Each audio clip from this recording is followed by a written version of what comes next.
Praise the Lord. Wish you happy blessed Sunday. El Bethel Prayer Ministry உங்களை வாழ்த்தி வரவேற்கிறது. El Roi, God who sees you, என்னை காணும் தேவன். ஆம் தேவ ஜனமே, ஆதியாகமம் 16 அதிகாரம் 13வது வசனத்தில் ஹல்லேலூயா ஆகார் சொல்லுகிறார், என்னை காண்கிற தேவன்.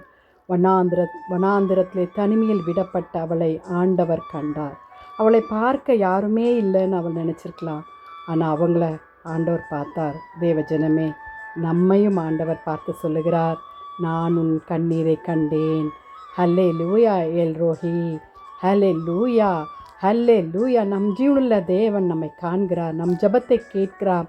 தேவன் நம்மை மறந்து வேதனைகளை அறிந்திருக்கிறார் என்று நீங்கள் நினைத்து கொண்டிருக்கிறீர்களா?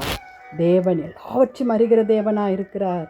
உங்கள் மறைவானவங்களையும் சரி, நிரந்தரமாக இருக்கிற வெளிப்படையான காரியங்களானாலும் சரி, ஏதாக இருந்தாலும் அவர் உங்களை காண்கிற தேவனாக இருக்கிறார்.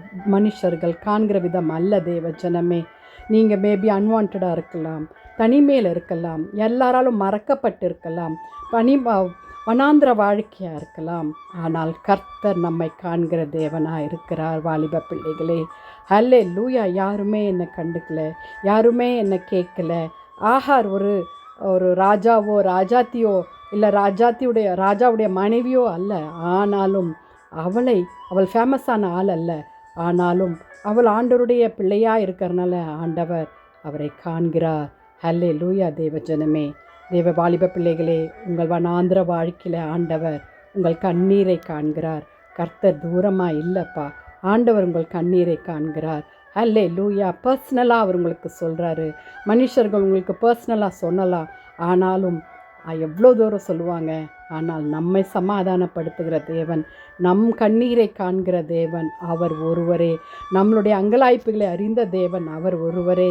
நம்மளுடைய மிஸ் அண்டர்ஸ்டாண்டிங், எல்லாராலும் ரிஜெக்டப்பட்ட நிலைமையில் இருந்தாலும் அவர் நம்மை காண்கிற தேவன். ஆகார் ஆபிரகாம் சாரா மூலமாய் ரிஜெக்ட் பண்ணப்பட்டு வனாந்திரத்தில் தன் பிள்ளைக்கு தண்ணீர் இல்லாமல் இருப்பதை ஆண்டவர் கண்டார். அதே போல் நீங்களும் அழுது கொண்டிருக்கிறீர்களா? கர்த்தர் காண்கிறார். கவலை வேண்டாம். ஜெபிக்கலாமா? துதிகளின் மத்தியில் வாசமாக இருக்கிற எங்கள் பரலோக தேவனே, அப்பா, நாங்கள் யாருக்கும் பிரயோஜனமற்றவர்களாக இருக்கலாம், ஆனால் எங்களுடைய கண்ணீரை நீங்கள் காண்கிறீங்கப்பா. எங்கள் வனாந்திரத்தை வயல்வெளி ஆக்குங்க சுவாமி. எங்கள் கண்ணீரை காண்கிற தேவன் ஆறுதல் படுத்துங்கப்பா. யாரெல்லாம் உம்மை நோக்கி கெஞ்சி கொண்டிருக்கிறார்களோ அவர்களுக்கு நீரே கர்த்தாவே மறைவான பதிலை தர வேண்டுமாய் ஜெபிக்கிறோம் அப்பா. ஆண்டவர் தாமே ஆசீர்வதிங்க. நல்ல பிளஸட் சண்டையை தாங்க சுவாமி. துதிகன மகிமை உமக்கே செலுத்துகிறோம். மீட்பரேசின் ஜெபங்கள் பிதாவே, ஆமென்.